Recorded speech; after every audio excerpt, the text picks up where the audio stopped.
I wake before the chant begins, and the silence feels heavier than faith. Not human laughter, never human. It is deeper, heavier. The sound of an iron plate struck by a hammer, layered with meat and phlegm. The orcs laugh like the world itself is breaking its ribs. It rolls through the camp, echoing in metal, in cages, in bones. It finds the hollows of the ground and rattles them like kettles. It climbs the ribs of the crude palisade and comes down as a shower of rust. It is how I know dawn has come. The sound comes first, then the smell. Oil and smoke, old blood and unwashed skin. There is a sweetness to it. A singed sugar note from paint burning off scavenged plates. Then a wet, cooled metal breath that settles low in the lungs. The air is a soup of exhaust and breath, every molecule weighed down by the heat of engines. The orcs burn whatever they find, wood, scrap, flesh, and they laugh at the colors the smoke makes. Green and black, twisting like some cruel incense that refuses to be still. Once, I prayed for mornings. Now, I wake praying for silence. Since it never comes, I make a ritual of its absence. I listen to the laugh grow near. I count the beats between roars the way I once counted piston cycles in the manufactorum. 1, 2, 3, roar. 1, 2, roar. The math keeps my hands from shaking. The chains bite, though not hard. Crude iron, lashed together with wire and dried tendon. They aren't meant to restrain, they're meant to remind. Orcs don't need locks. Fear holds tighter than any metal. I touch the cuff at my wrist as if it were a relic, and find the nick I made with a shard of scrap, a small notch carved in an off hour to measure days. The notch is already lost in rust. I rub at it anyway, like a pilgrim worrying a charm smooth. When the iron warms to my skin, I pretend it's the heat of consecration rather than waste heat from the ground. The ground breathes. The camp's soil is soaked with oil that never cools. Heat rises through the packed grit like a sleeping beast, shifting. The stones are black with soot. Our pit is damp with condensation that wraps our ankles at night. When I lay the side of my face down, I can hear the subterranean thrum, the resonance of generators, ramshackle and jubilant, eating whatever the mechs feed them. I have tried to name the hum. In the hive, every machine had a litany and a number. Here, sound is unnamed. It simply is. I think that is what terrifies me most. Sound without catechism. I served in the manufactorum hives of Bractum 4, a lowly laborer sworn to the Adeptus Mechanicus by the binding of toil. My badge was stamped tin, my hours measured in hymn and heat. We worked to the sanctified hiss of pneumatics, the metronome of sanctioned hammers. The foreman would burn incense before we primed the drills, and even that smoke felt lawful. Here, nothing moves in rhythm. Every engine screams differently. Every hammer falls out of sync. Two orcs beating twisted plate can collapse a sky with noise and never once strike together. It is a cacophony of wrongness, the sound of a faith unmade and remade in riot. They call it music. They dance to it, shoulders colliding, teeth flashing, knuckles on steel. I used to think discord was sin. Now I wonder if sin has simply been louder than I was willing to admit. I remember when the first one called me small fink. The orc was enormous, scarred from jaw to chest, his teeth polished with blood. A crude lens sat in the socket of one eye, grinding faintly when he turned his head. He pointed at me while eating something that had once been a creature with a face and said the words like a curse. The others roared with laughter, stamping boots and plates. I didn't know what it meant, only that it was mine now. In a place where language is chewed and spat out, any word that remembers you is a mercy. Small fink, small thinking, small faith, or maybe just small. It doesn't matter. A name that sticks is a rope in floodwater. The camp spreads like a disease. Huts are shells of broken tanks, torn open and bolted together with pipe and bone. Walls are rib cages from Imperial vehicles, squig pens, and the stripped fuselages of shuttles. Banners of flayed hides, dyed a celebrant's red, hang from crossbars that once were Lascanon frames. Symbols smear those hides' glyphs with the grammar of impact, of intention without syntax. When the wind cuts through, the hides breathe and the glyphs flex, like blasphemous scripture remembering its own lines.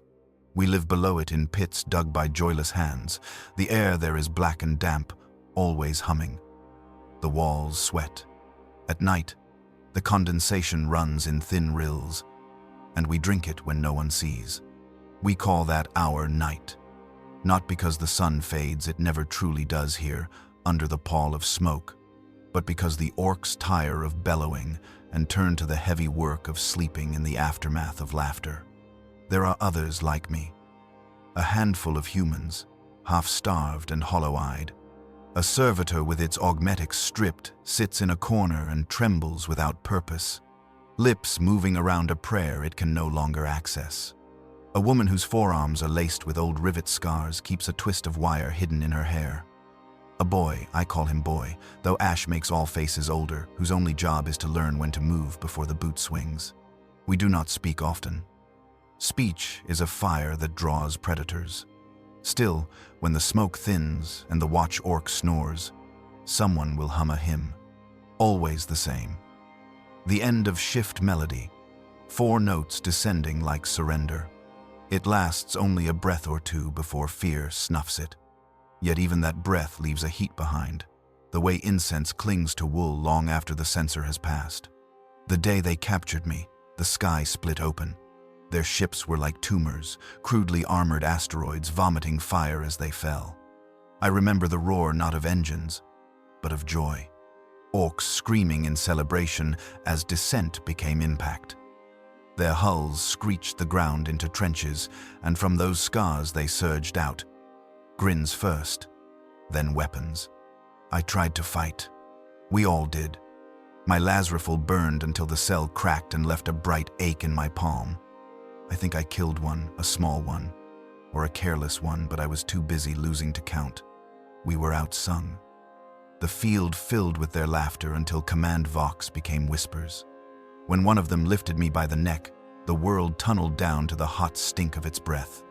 The last thing I saw before blacking out was its teeth, like a reliquary of crude ivory, polished by blood and the friction of joy. When I awoke, I was in the pit. The laughter was the same as it is now. Whole-body thunder rolling along guttering fires. The air stank, then stung, then settled into a veil I could not remove no matter how I rubbed at my eyes. I think I cried, but tears evaporate quickly in places hungry for moisture. Days blur. I learned their moods by sound. The highest laughter heralds a fight about to start. Giggling blades. The hoarse, chest-wrung laughter means someone won a prize, and that prize is usually a piece of someone else. The sudden silence that follows tells you whether the prize struggled. I learned to move when they did, to vanish when they drank, to keep my eyes low and my hands loud with work. I clean their tools, scrub their weapons, wipe their trophies. When they kick me toward a heap of filth, I go as if called to kneel. I polish until my fingers split and the cloth sticks. If I keep the cloth moving, the blood does not look like mine. At first, I whispered the litanies of labor as I worked. They were comfort, a chain to something real. Blessed be the hand that shapes. Blessed be the will that endures. Blessed be the tooth of the cog that does not falter. The words steadied my breathing, turned the blur of survival into the measured stepping of a procession. The orcs heard. They laughed, big and round, and then mimicked the cadence with their own throats. Blessed be duh. And, Humi? A chorus of bass and gravel. It should have felt like mockery. Perhaps it was. But under the roar, I heard a structural truth. They enjoyed the rhythm. They fell into it, as if their bones knew its weight. Soon they were chanting my prayer back at me, wrong and perfect. like a reflection in a dented plate. The pit filled with sound, holy rhythm mangled into riot. I stopped whispering. The silence that followed was worse. In silence, you hear yourself. I still try to remember the catechisms intact. I close my eyes and reach for the endings that once lived in my lungs. Too often, I catch only the first two lines before the orc incantation barges through, crude and jubilant. The hymns come back wearing green. The camp never rests. Even in the deep hours, machines hum, squigs gnaw bone behind the pens, breath rattles through pipework like distant surf. The light from their torches paints everything in shades of green and dirty gold, the reliquary colors of a faith that refuses to die even when it has forgotten its name. Sometimes the fire dips, shadows climb. In those slant hours, I can look past the toppled armor and see shapes that remind me of home. A pipe flare like a stained glass halo, a bent rebar arch like a nave. If I squint, the camp becomes a cathedral of ruin, and the orcs its loyal, if unlettered, celebrants. Their rituals are simple. Feed the engine until the engine roars. Laugh when it roars. Fight until someone stops. Laugh when they stop. It is not so different from us. That thought frightens me more than their weapons. Once, I was sent to the mech boys' hut, the heart of the camp. The air inside was a thunderhead of sparks. Chains crisscrossed above like cobwebbing drawn by giants.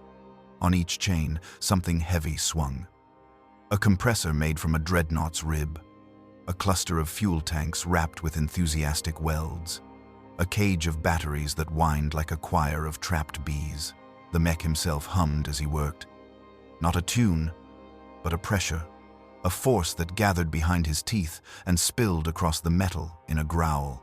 He gestured me over without looking, and I scrubbed at a lever slick with something that gleamed too brightly to be blood. When he finally met my gaze, his eyes were bright yellow, pupils pinched to points. "Work, Hume," he said, almost kind. "Work, make you strong." The sparks fell around us like the confetti of a festival we had no words for. The lever squealed clean under my rag.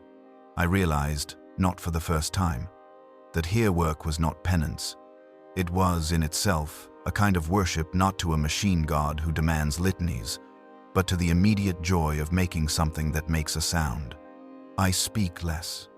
My own voice feels brittle here, a porcelain thing in a world of iron and shout. The orcs speak from their chests, their bellies, their syllables carry weight. When I try to sing, my notes flake off like rust. Sometimes I shape their words in secret, press their consonants against my teeth and feel the vibration in the skull. Their speech sits lower than mine. It is a comfortable weight, like a chain, worn long enough to warm to the skin. I have begun to understand some of their glyph sounds, not meanings, but flavors. The sharp one that means now. The heavy one that means more. The long one that means again. Prayer has those words too. I am only changing altars. I watched one of them die 2 nights past, not in battle, by accident, if accident has place in a theology built on collision. A wrench swung. The smaller fell like a bell. The others laughed as the body's last motions shuddered through the floor, laughed as the light left and left and left. Then, when it was absolutely still, they laughed again louder, rounder, as if to fill the space where the motion had been. It struck me that their laughter is liturgy. They laugh to name the moment. They laugh so death is a word they can pronounce without choking. It is not kindness, but it is structure. And structure is a kind of mercy in a place without clocks. I test this thought in the night like a tooth. I use it to explain why I am still alive. Today, a man in the pit collapsed beside me. He was gray with ash and stillness, and he fell without sound, as if sound were something he could no longer afford. The overseer orc nudged him with a boot, grunted, wandered off, still chewing. I dragged the body to the shadows when the shift loosened and arranged the limbs with my hands like setting tools in a tray. I tried to remember the benediction of passing, I could recall only fragments and the shape of the pause where the name goes. I filled the pause with breath. I filled the breath with smoke. The words came out wrong, harsh, like an orc's bark forced through a cracked bell. But the shape was right. The shape is always right. When I finished, I became aware of two presences at the edge of the firelight. They had arrived without ceremony, no drumbeat of boots, no clamor as if called. They watched me. They did not interrupt. When I lowered my head, they began to laugh. This time the laughter was not cruel. It was layered with a listening I did not know they possessed. Amusement, yes, but also curiosity. A kind of patter in the chest I might call reverence if I believed they had a word for it. The laughter filled the air and held it, like hands cupped around a candle. I finished the prayer louder, deliberately, riding the crest of their sound. My voice thin, ash-scraped, found height it had not felt since the hive. Their laughter gave it a surface to carry across. The sounds did not fit together. They interlocked anyway, wrong and perfect. A hymn set in a key not meant for human throats. I felt something answer, or I wanted to. The difference is small here. Now I do it every night. They gather sometimes, watching, waiting for me to speak over the dead or the nearly dead or the merely still. I whisper the old words, and they echo them back in joyous parody that isn't all parody. In the repetition, the words change. A syllable lengthens to become a grin. A vow becomes a growl. The litany returns to me wearing strange colors. The others in the pit avoid me now. I am too loud without speaking. I am too close to being useful. When the fires gutter low, I press my forehead to the ground and listen to the engines deep below. Their breath is slow and deliberate, a sovereign wheeze. If I squint the mind's eye, I can imagine a heart down there, iron-valved, soot-veined, keeping time with the warband's days. Oil for blood, pressure as pulse. A living machine that dreams in laughter because that is the tongue it was taught. In the hive, the machine spirits were coaxed with incense and sanctified oils. We believed they were shy and easily offended. Here, the engines are shouted into life. They are slapped and praised with grease-black hands. The difference unsettles me. It also persuades. A spirit that responds to laughter is harder to hate. I have begun to wear their hours like a second skin.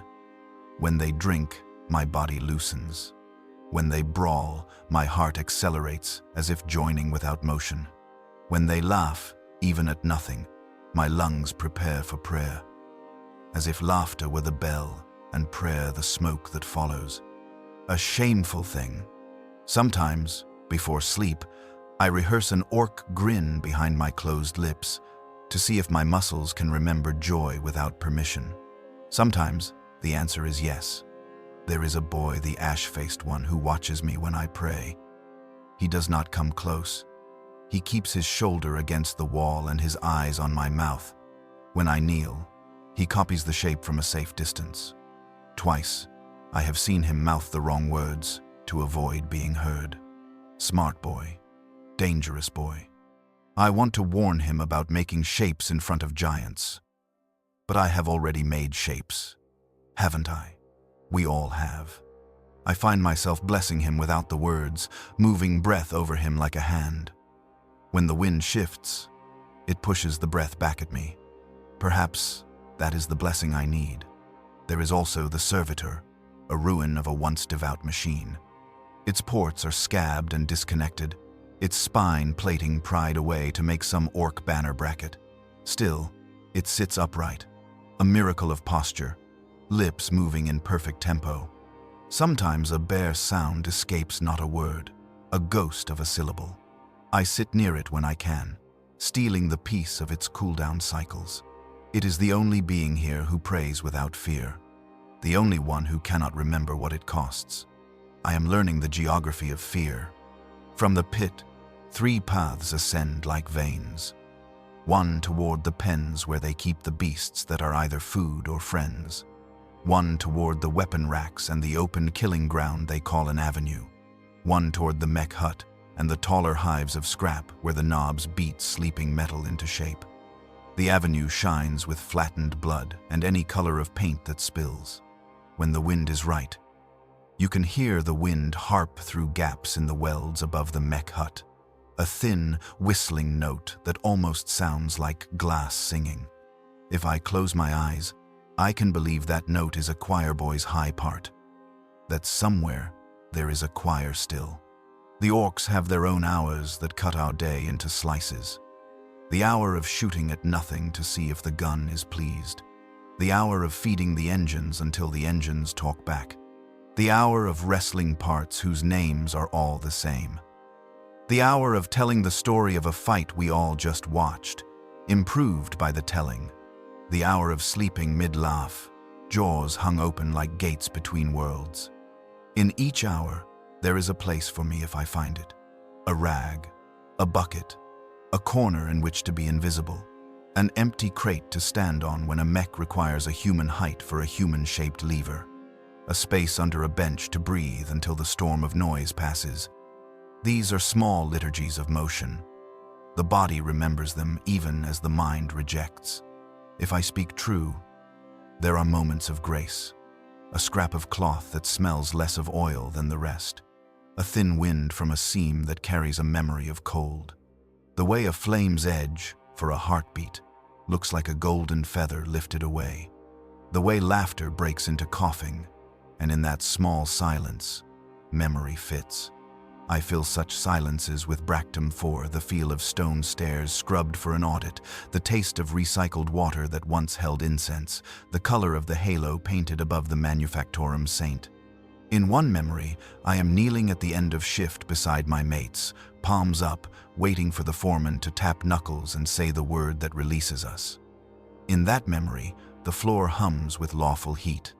In that memory, nobody laughs. I cannot decide which world is crueler. Tonight, after the dead man's rite, I find my hands moving on their own. They draw the sign of the Aquila in the soot on a plate. The lines are rough, the wings too short, the beak blunt. I don't notice an orc behind me until his shadow covers the sign. He tilts his head. I brace for the blow. He doesn't strike. He drags a thick finger through my mark and adds 2 deep strokes that make no sense to me, then laughs softly, a sound that rattles more than bruises. He taps the plate twice, as if sealing an agreement or applauding the drawing to its death, and wanders off. The mark looks both more and less holy with the new lines. For an hour, I stare at it and do not breathe with my throat, only with the belly, the way the mechs do when they listen for a machine's mood. When I finally wipe the plate clean, I feel the same lift and collapse that follows an answered prayer.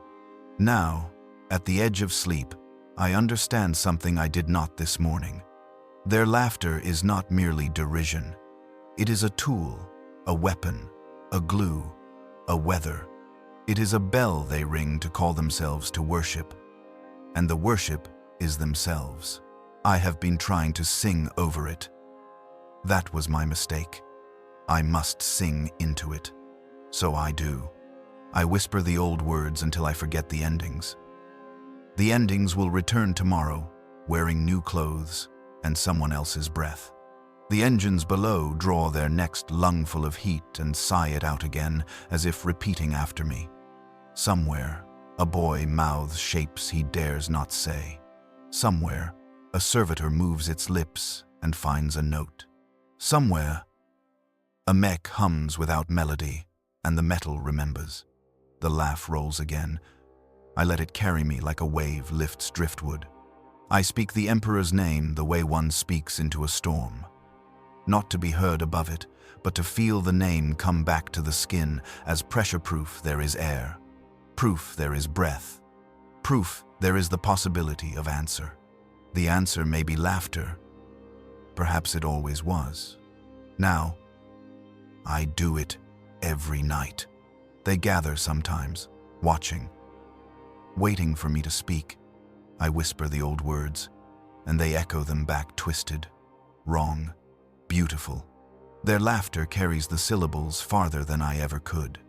The others in the pit avoid me now, They think I've lost my mind. Maybe I have. But when I speak his name into this darkness, and sometimes, when the laughter fades, I think I hear it whisper back a breath caught in the engines, a chuckle hidden beneath the roar. It sounds like the Emperor. It sounds like he's laughing too. There is no sunrise in the camp.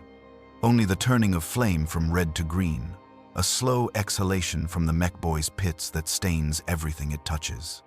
It rolls through the shacks and cages, catches on the iron bones of the fort, and paints us all in the color of sickness. We call it morning because we have no other word. The Orks call it worky time.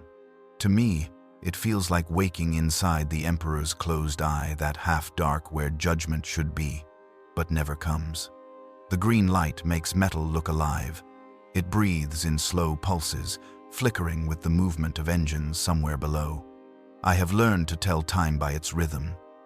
How bright it burns when the mechs weld. How soft when the fires dim. It seeps into the skin too. We all wear it now. A shallow bruise of radiance that never fades. I rub at my arms sometimes, expecting the color to come away on my palms. It never does. It has become a kind of sacrament, unholy but absolute. Every morning begins with noise. The Orks shout each other awake, their voices colliding like thunderheads. The first task is always violence, brawling to see who gets food first, who carries which engine, who owns which scrap. Their hierarchy resets daily, carved and reforged in bruises. The rest of us, the humans, wait until the shouting steadies into laughter. That is the sound of safety. The laughter means they have decided who will live to work. When the brawls end, the mech's horn blares, a sound like a dying grox caught in a turbine. It shakes the pit, rattles chains, makes the ground hum. That is our summons. The grots drag us out in lines, snapping whips of cable and shouting in broken low Gothic. Move, Humie. Fast. Move, move. I move. Always. The Emperor teaches obedience, but fear enforces it better. Work changes every day. Sometimes I clean weapons. Sometimes I patch leaks in the oil lines that run beneath the camp like black veins. Sometimes they make me hold a torch while they weld, the sparks painting constellations in my vision that stay long after I blink. Once, I was made to polish a banner pole taller than a hab block. It took 3 days. I spoke no words. I was not fed. But when it gleamed, the Orks roared in approval, and I felt something like pride rise in my chest before I remembered what it was for. Routine becomes its own god. I do not think of escape anymore. The camp is surrounded by dust and wreckage that stretches forever, patrolled by war machines that breathe smoke like incense. Beyond that lies only wasteland, and beyond the wasteland, death. The Orks need no fences. The world itself is their cage. The others endure as I do. We move through the day like ghosts that learn to mimic the living. We have our small gestures of humanity, a look, a shared mouthful of water, a whisper of old hymns while the Orks are distracted.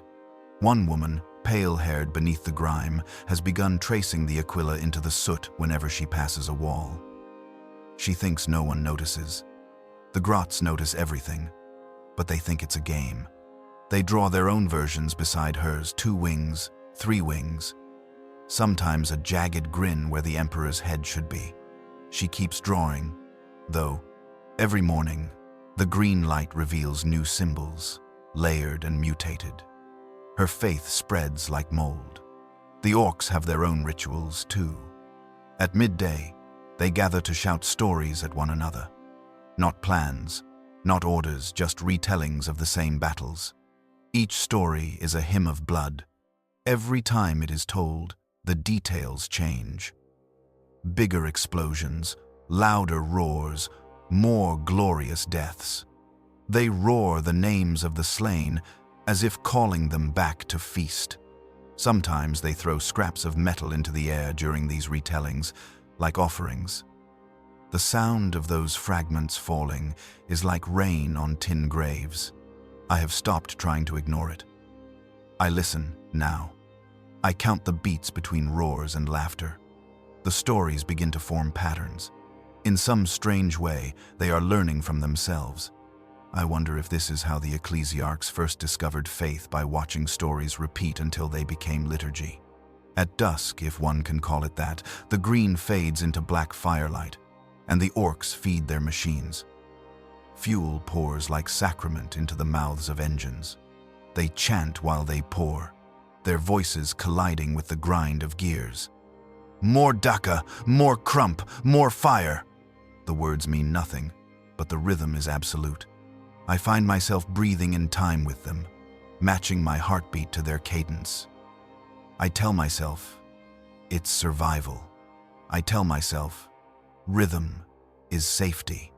But sometimes, when I'm alone, I catch myself whispering their words without meaning to.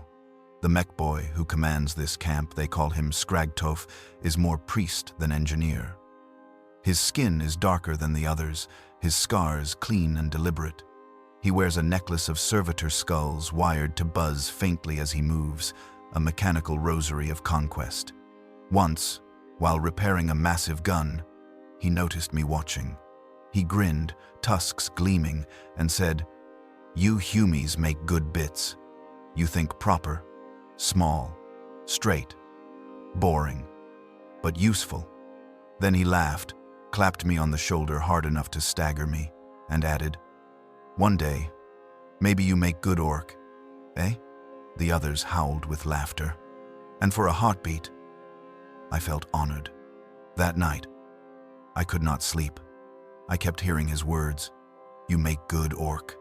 I repeated them, quietly, like prayer. Not because I believed them, but because belief and repetition are not the same thing. When I was a child, I was taught that repetition creates holiness. The same words, said long enough, become truth. The same movement, made long enough, becomes faith. Here, repetition creates something else. Obedience, identity, noise that drowns the thought of escape. The green light hums as if it hears these thoughts. Sometimes I think it does. It flickers brighter when I hesitate, dimmer when I pray. I have begun to treat it as a living thing. It fills the cracks in the metal walls like a slow tide. It moves with breath. It watches. Once, when I whispered a prayer too loudly, the light flared as if shushing me. I apologized aloud. The orcs thought I was speaking to them and laughed until my ears rang. I did not explain. Each night, when we return to the pit, I look for the woman with the soot-marked Aquila. One evening, she is gone. No one says a word. In her place, the wall she marked now bears a single orcish glyph drawn in green paint, still wet. It looks almost like a wing. I touch it, and the paint burns my skin faintly, leaving a small smear that glows for a heartbeat. I think it meant something. A reply, perhaps. The Emperor answers all prayers, they say. Sometimes, he just doesn't use words. Days blur. I stop counting them. Counting requires expectation, and expectation requires hope. I have neither. Instead, I mark time by what changes in the sound of laughter. It has texture now, not just mockery, but familiarity. I can tell which orc is laughing by tone alone.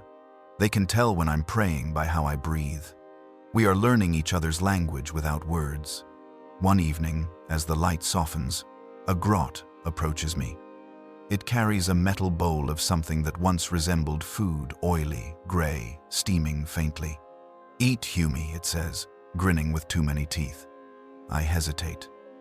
The grot watches. I nod, whispering, "The Emperor provides." It tilts its head. "Empa? What's dat?" "God," I say, before I can stop myself. It laughs a high, sharp sound. "Dis Empa fight good?" "Yes," I answer, softly. "He fights forever." The grot's grin widens. "Dat mean he orc." It scampers away, delighted, shouting, "Da Empa's an orc! Da Empa's an orc!" I should have corrected it. I didn't. The words sank into me like poison and stayed there. That night, the Orks repeated it as a chant around the fires. Da Emper's an Ork. They laughed until the stars shook loose from the smoke. And I, Emperor, forgive me, felt something like pride again. Because for a moment, they listened to me. I think that is how faith changes shape, not through blasphemy, but through the hunger to be heard. The next morning, when the green light returned, it seemed brighter. The color caught on the edges of chains, on the tools, on my skin. For a heartbeat, everything shimmered as if cleansed. The Orks took it as an omen and shouted all the louder. I took it as proof that the Emperor still watched, even if he now watched through their eyes. As I worked that day, I felt a calm I hadn't known since the hive. My movements were steady. My breath matched the rhythm of their hammering. When they laughed, I smiled, a small, broken echo, but mine. The sound of it surprised me. It didn't feel wrong anymore. In the evening, as they fed the engines, I joined their chant. Just a whisper, buried under their roar. More Daka, more Crump. The syllables felt strange and holy in my mouth. A grot noticed, pointed, and laughed. The Orks roared approval, and in that roar, I felt something open in my chest, not fear, not joy, but belonging. When we returned to the pit, I knelt beside the place where the woman's marks had been. I traced the glyph again, over and over, until my fingers were black with soot. Then I whispered my prayer, the short one, the one I still remember in full. The Emperor protects, silence answered. Then, from somewhere in the camp, came a single, low laugh. Just one, almost gentle, like someone agreeing. That night, I dreamed of the manufactorum again. The same corridor, the same walls streaked with incense ash. But this time, the light was green. The machines sang not in hymns, but in laughter. I saw my old foreman, his face gone, replaced by a tusked grin. He lifted a spanner like a censer and said, "Work, Humie. Work make you strong." When I woke, my mouth was full of the same words. Now I understand why the Orks laugh. It is not madness. It is surrender. It is the sound faith makes when it stops caring who listens. Tomorrow, I will whisper their chant again. Not because I must, because silence feels like blasphemy. And when the green light returns, I will lift my eyes and answer it, not as slave, not as human, but as something that remembers both. The first taste is dust, not memory. It grits my tongue as if trying to grind my words down into silence before I can use them. Beyond the palisade, beyond the cages and the green breath of the mech pits, the land opens into a plain of broken machines and broken men. The Orks call it the scrap fields. The grots call it the market. I call it the mouth, because everything out here is taken in, chewed, and spat back out as something rougher and more alive. They drive us at dawn, when the light is less green and more a scabbed gray. The wind out here is cleaner in the way a blade is clean. It stings and does not apologize. Smoke thins into strips, flies thicken into clouds. In the mid-distance, wrecks jut from the earth like black teeth. Between them lie the bodies, some theirs, many ours, stiffened to the curve of their last breath. I have never been so aware of my hands as I am today. They are not mine. They are tools. The grots put a leather pouch at my hip, slap a length of bent wire into my palm, and point at the field. "Teef," one says, grinning. It is the same grot who brought me ash water in the pit and called my emperor an orc. His head is shaved into a ragged stubble that makes his skull look stitched. You pull, you sort. Good teeth go in the red sack. Bad teeth go, eh. He waves toward the dust as if refuse and horizon are the same. Fast, humie. Sun bake, flies bite. Teeth. I know the liturgy for tools, not for mouths. Still, habit is prayer. I whisper the words I do remember as I knot the pouch. Blessed be the hand that shapes. Blessed be the will that endures. Blessed be and the grot croons in a falsetto echo, delighted to mirror me. Blessed be. He snorts a laugh and jabs a finger at my chest. Go, make Empa proud, small fink. The Orks' currency is teeth their teeth, and in battle they shed them the way the sky sheds rain. Young ones sprout replacements as fast as they can punch. Old knobs chew theirs down to fat yellow coins, proud and spendable. Human teeth have no value except as decoration, as the white grit crushed under boot for the joy of the sound. So, out we go into the bodies, looking for orc mouths gone quiet. At first, I try the wire like a bayonet, testing the hinge of jaws. It slips. It gouges. It makes a sound I do not want my hands to learn. Then the grot shows me how, not with contempt, but with the bored competence of a clerk. Look, see? Not like dat. Got a pry ear. Wedge under da gum, twist. Hear dat? There is a wet pop, followed by a loose clink, common as rain. He drops a tooth into my palm, and it is shockingly heavy, a pebble with a root, a coin with a memory of flesh. Red sack. Humie. Good teeth and da red. Day worth fightin' over. He looks me in the eye to make sure I understand. His gaze is bright, fox quick, reverent only to process. He's wearing a strip of red cloth around one wrist, not enough to make a flag, enough to make a rule. Sort 'em clean, he says. Big uns first. Day spend bigger. A sideways grin. Like your Empa, yeah? I kneel. The first orc's head is flattened at the temple. The skin, there is a map of impact. His jaw hangs open at an angle that implies either laughter or rage. His tusks are cracked near the root. I slide the wire under his gum. The flesh is colder than the air. The wire squeals against enamel. My stomach folds in on itself but does not move. Twist. Pop. The sound is obscene and simple.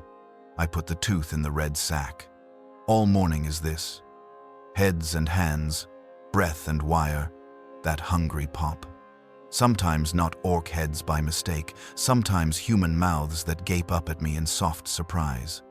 Those I touch with 2 fingers, as if closing the eyes, and pass by. The grot notices at once. Humie teeth no good, he says with airy authority. Tiny, boring, no spend. I nod, not out of agreement, but because this is a law here and I have no vote. The field ripples with grots and slaves, each a small machine of extraction. Above us, orcs clomp through the wrecks, laughing at old impacts like fond grandfathers recalling a war. They kick corpses to hear the drum of ribs, argue jovially about who killed whom, and occasionally yank their own loose teeth and toss them with a flourish into our sacks. Dare, dat's a spender. As if generosity and economy were the same shout. Flies make their own weather. They settle in the mouths. I open, drink what leaks, then lift off in a black shrug when I brush them away. The sun bleaches paint and skin to one color. A rutted engine block nearby ticks like a cooling forge, a quiet metronome keeping time with my breathing. I make a work song of the clicks and pops in my head to drown the rest. The refrain is shame. The chorus is survival. By midday, the pouch at my hip has weight. The red sack in the grot's hand drags the ground. He has begun to hum. It takes me a minute to realize he's humming my hymn, the end of shift melody. 4 notes descending like surrender, except he hums it wrong, with a comic lilt, as if the tune had a grin.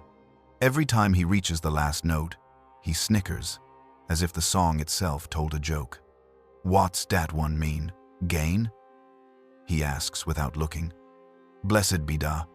What? The hand that shapes. I say, too tired to guard it.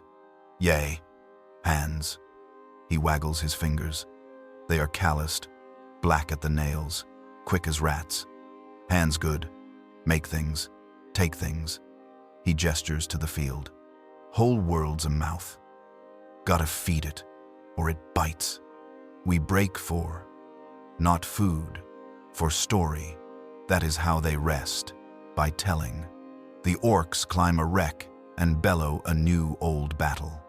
The grots crouch and giggle, trading teeth between them, testing bite, admiring heft, gossiping about the spending. My grot watches me watching them. "You gonna pray?" he whispers, conspiratorial. I don't answer. He leans closer until his breath is inside my breath. "If you pray, I do it too. Same. I do. The funny bits. The funny bits." I repeat, a hotter shame moving under my ribs.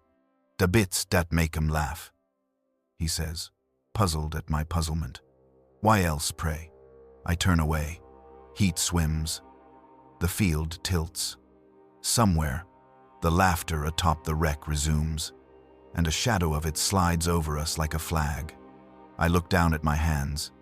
Nails black with oil, cuticles torn, knuckles sanded. I imagine them as not hands, tools, beaks, anything but mine. In my head, the litany of the lost plays out of order. I can't remember the middle, only the last line. "The Emperor knows your name." Out here, names are what grots give you to keep you picking. We work again until the afternoon flattens into a red fatigue that tastes of iron. The grot grows playful. He darts ahead of me to pry at a promising tusk, then pretends it won't budge until I help. He narrates his labor like a bard of commerce. "Ah, big spender, come to Papa. Hear dat pop? Dat's profit." Every so often he glances up, searching my face as if for applause. He wants me to approve of his ritual, and I do. Because ritual is a bridge, and we are both standing over the same emptiness. A body lies tangled on a coil of cabling human, face toward the sun. The mouth is open as if surprised to taste light. I kneel despite myself. He is young. There is a scar under his lower lip I recognize as the mark of a manufactorum accident. I have the same scar on my own face where a drill's kick once kissed me. "Leave it," the grot says mildly, only half paying attention. "No spenders dare." I put 2 fingers to the boy's lips anyway. They are a little warm, which is nothing but a trick of the air. I shape a prayer without sound. A line of breath that I imagine will catch somewhere above and carry upward like smoke. The grot watches, head cocked. "Dat da empa stuff?" "Yes," I whisper. "He like teeth. He values what is given." The answer shames me, even as it pleases him. "Den give him one." The grot points at the boy's mouth, a joke too easy for him to resist. He laughs alone, quickly, like a cough. Then he shrugs. "Work," he says, and trots off toward a clatter. Later, he comes back with a find. A knob's jaw torn clean by some blessed force. He holds it up like a relic. "Look, small fink. Dat's money." He tosses it to me. I catch it by reflex. It is warm from his hands, slick with a film of dried saliva, heavy as debt. The sockets where tusks were snap my attention like teeth in a dream. "Make it tidy," he says. "Mech like tidy. No rotten bits. The stink makes him cross." A little shiver of fear goes through him, honest and unperformed. The thought of the mech's anger makes his voice go thin. "We don't want cross." "Tidy? Very well." I sit on a chunk of tread and lay the jaw across my knees like a book. The wire does its quiet work. I pull and sort, until the clinks become beats, and the beats become breath, and the breath has no end. My hands are black and gold and red with the day. From time to time, the grot murmurs praise exactly as my foreman once did at the hive. "Good, good, steady, don't rush." The words are so similar that my chest hurts. A wind rises, thin and mean. It carries the smell of rust into my memory, and my memory opens its doors to it like a host honoring an honored guest. We do not speak for a while. Only the wire speaks, and the bag sighs heavier. Out on the far ridge, a fight breaks out between 2 orcs over a remembered kill. They settle it the usual way, by making a new one. The loser is not killed, only bruised. But he seems satisfied with that. He spits 3 teeth into his palm and flips them to a grot as if paying a tavern bill. The grot catches them with reverence, polishes them on a filthy cuff, and bites one to test. His verdict is a satisfied grunt. Business conducted, sanctified by saliva. When the sun sags, the grots call time. The grot with the red wrist wrap my shadow. My clerk priest ties off the red sack with a meticulous knot and squints at it like a scribe appraising an illuminated page. "That's good," he says, pleased with the sum we have made of the dead. He squats, towing a scatter of human incisors near my heel. "Des," he makes a face, exaggerated for my benefit. "Desi is for crunch." He steps on them. The sound is brittle, like frost in a dry garden. He giggles. Crunch is good. We trudge back through the wrecks, the sack thumping against his shoulder, a dumb heartbeat. My hands feel both too big and too small. I cannot decide if they have grown to fit the work or shrunk to fit my fear. When we pass the boy on the cable, I do not look down. At the gate, the orcs count the take, weighing it in their palms like fruit, biting at random to feel the answer in their jaws. They laugh when a root gives, not because it is funny, but because it confirms a rule that the world is as they expect it to be. Soft in the right places, hard where it matters. Skragtooth the mech passes through, chain rosary buzzing. He thumbs a molar the size of my thumb's first joint, squints at it, and hands it back without comment. His gaze drifts over me as you would glance at a tool you think might break and decide to use anyway. "Work make you strong," he says, ritual without interest. And the way the grots straighten at his voice tells me how strong the ritual is, even when the god is bored. In the pit that night, I scrub my hands with sand until the cracks ache. Oil runs black into the dirt and vanishes. Nothing leaves here. Everything stains until the color is a kind of silence. The servitor hums beside me, as if receiving a prompt I did not hear. The ash-faced boy watches from the wall, eyes like hungry stones. I begin the benediction of passing. I do not know for whom. The day left too many gaps to fill. Perhaps it is just for the holes where teeth used to live. My voice is hoarse. The rhythm stumbles. Blessed be the hand that I catch. The groove of the orc chant runs alongside my prayer, and I cannot help but fall into it. "Dat shapes," I hear myself say, the wrong consonant slipping like a broken gear, and my blood goes cold at how right it felt. The grot appears at the mouth of the pit, a smug silhouette against the dark. He has cleaned himself the way grots do, by shaking, by mischief, by pretending dirt is a kind of skin. He hears my words and grins deep enough to expose a root canal of pride. "Oi, Smolfink," he announces. "Say da, one bout da. Empa." "The Emperor protects," I whisper. Reflex first, belief following like a tired animal. "Da Empa protects." He mimics carefully, and then louder, for the audience that has not yet gathered but will. He adds with the triumphant twist of a comedian, "Protects your teeth." He laughs. And this time the laugh is not the heavy iron bell of an orc. It is a bright, mean chime. It is a child ringing something sacred because he likes the echo. And behind that echo, I hear my own familiarity rise to meet it like a cup under a tap. The others watch us now. The pit fills with the soft rustle of listening.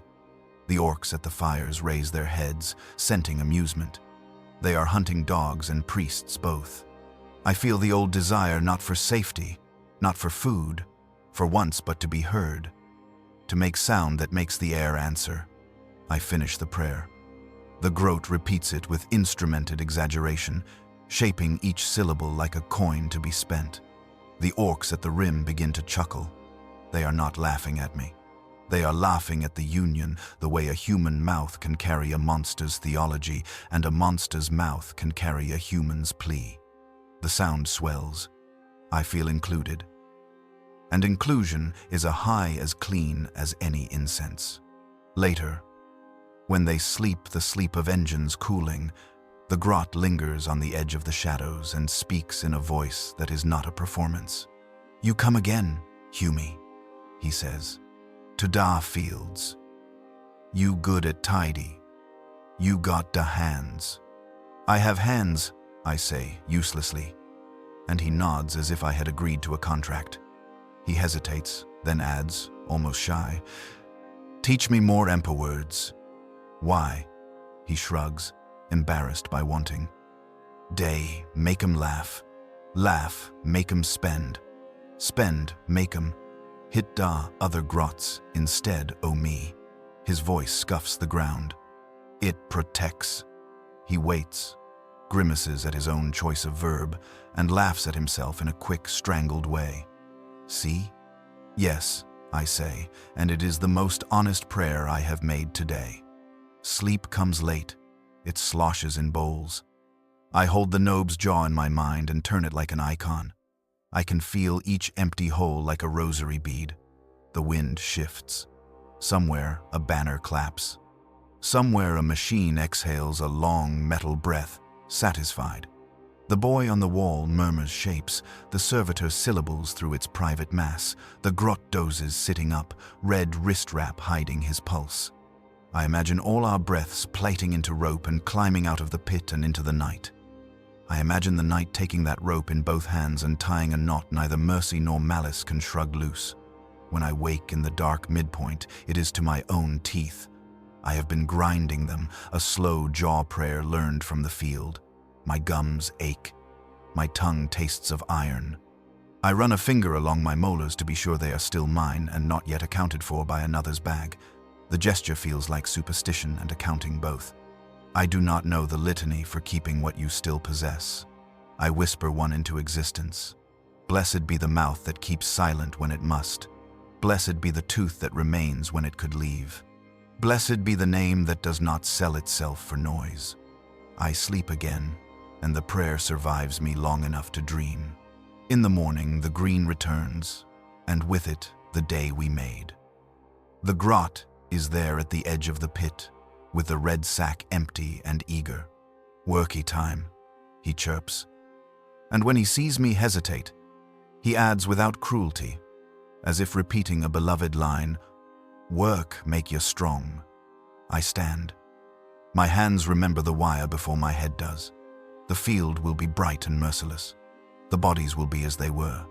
The teeth will pop with the stupid relief of ritual. I will pull and sort,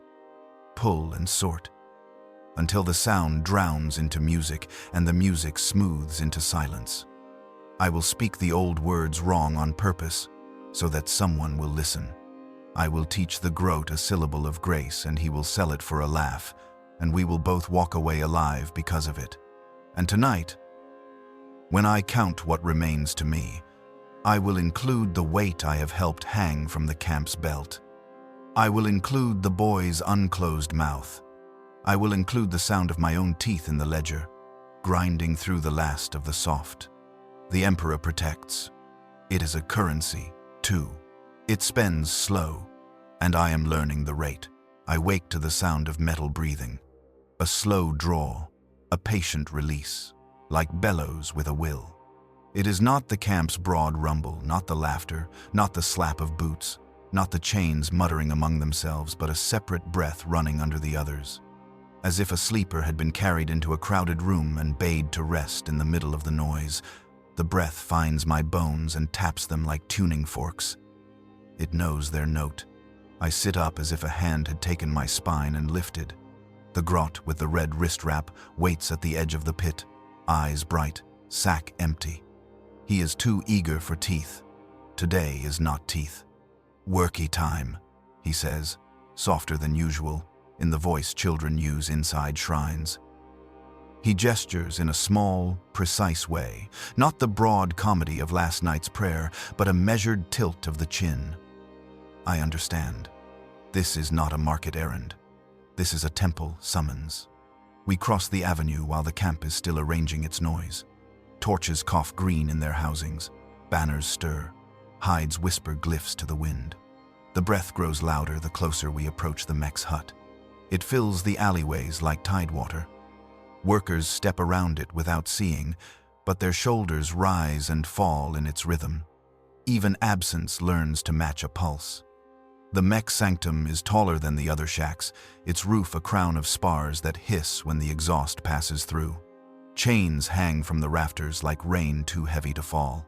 Tools bloom from the walls as if planted. Spanners with teeth, hammers with prayers scratched in by unnecessary knives. Lengths of cable braided like hair. The door is an aperture from a looted tank, its seal wheels welded open, its edges polished by hands that were trying to avoid being cut. The groat thumbs a bell. It is not a bell, it is an engine part. Still, it rings like a bell because the intention is right. Inside, the heat meets us first, then the light, then the breath all larger up close. All almost persons the mech has learned to feed. Copper tubes run from ceiling to floor, sweating. A suspended battery cage snarls and then purrs, chastened by its own outburst. There are icons everywhere, not imperial, not orc exactly. A servo skull jaw wired to a klaxon horn. A cog half buried in resin and studded with cartridge casings. A Lightney's plaque from a manufactorum wall beaten until the words fled. Its blankness now revered as proof that the metal listened and remembered. The mech stands before the thing that breathes. At its heart is an imperial engine, or what was once a Lehman Russ block, hacked free from its proper body and reseated upright like a saint's severed torso. Around it, the orcs have built lungs, pistons that lift in pairs and sigh through valves big as dinner plates. A choir of looted voxcasters leans in like faces, their mesh grills patched with wire and dented coins. A knight's leg actuator, impossibly acquired, lies on its side like a sleeping animal pressed against a warm wall. The whole assembly is slung in chains, not to restrain it but to hold it at a height that suggests veneration. The chains pluck themselves when the breath deepens, and the room shivers to their faint music. "Mornin', Humie," says the mech without turning. He is stripped to the waist, his skin scrolled with scar text that reads like a history you are not allowed to ask about.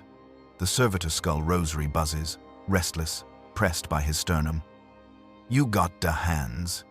I do not trust my voice to carry across the heat. I bow because the body knows how to answer altars, even when the mind does not. He gestures, and the grot leads me to a bucket of rags and a can of oil that smells exactly like incense until you think about it too hard.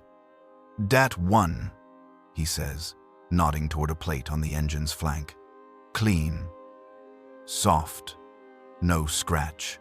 She wakes easier if she see herself. She." The pronoun lands in the steam with the authority of a benediction. The groat's eyes flicker toward me to see if I have noticed. I have. I was taught by the priests of the Mechanicus to call the spirit within a consecrated machine it in public, and she in rooms like this, where the air is hot and trust is heavier than the tools. The mech has never sat in a manufactorum chapel. He has learned this on his own, from listening to machines breathing. I approach. Heat leans out to touch my face with a dry hand. The plate is a salvage job from a chimera, its rivet pattern familiar enough to make my stomach tighten with homesickness. The surface is filmed with soot and hand grease. I see my reflection in it, a smudge, with eyes. I oil the rag and begin, making circles the way my foreman taught me. He used words like grain and direction, even when the metal had no grain you could see. He was speaking about respect. If you touch a thing without respect, it remembers in scratches, and the memory slows it. You end up paying for your impatience with time. The breath deepens. The chains answer. Somewhere, a gauge needle's tremor chooses a direction and obeys it. For a moment, I fancy the engine is adjusting itself to see more clearly what I am doing. The thought does not feel like blasphemy. It feels like recognition. The Emperor protects. I whisper without thinking, and the words leave my mouth already blackened by the room's heat. The engine replies. No, not reply. The voxcasters hiss, then crackle, then find a line like a thread felt in the dark. A monotone hum steps forward out of the noise, and there is cadence where there should not be. Not words, not understanding. Shapes, the rhythm of a mass I once knew, chewed down to bone and still sharp. The shower of sparks somewhere off to my left sounds like a choir breathing in and willing silence to hold a little longer. I set the rag down. I do not turn my head toward the mech because I am afraid the movement will tear this. Again, I say to no one, to the room, to whatever breathed first. A pattern of 3 long pulses and 1 short, then a hush the size of a cathedral, then a rumor of voice so distant it counts as weather. Ha! The mech barks, delighted. He strides over, grinning, sweat and metal making him look carved from the same ore as his altar. It likes you. You Humy hands got da right. Watt's word. He fishes the air for it, patient, serious, manner. He nods when he finds it, as if pinning a beast that is easier to ride once named. Da right manner, see? The groat dances in place, clapping once, sharply, as if trying to capture the noise between his palms and keep it. Say da empathing gain, he whispers urgently to me, the way a child begs for a trick. Do it. Make or sing. I should not. I should not bargain with what I do not understand, not with a breath this large and an altar I did not build. But prayer is reflex faster than fear. The Emperor protects, I say again, and move the rag in that same respectful circle. The voxcasters moan in unison, find their line, steady. The hum arranges itself around a gap that feels like an absent face lifted toward light.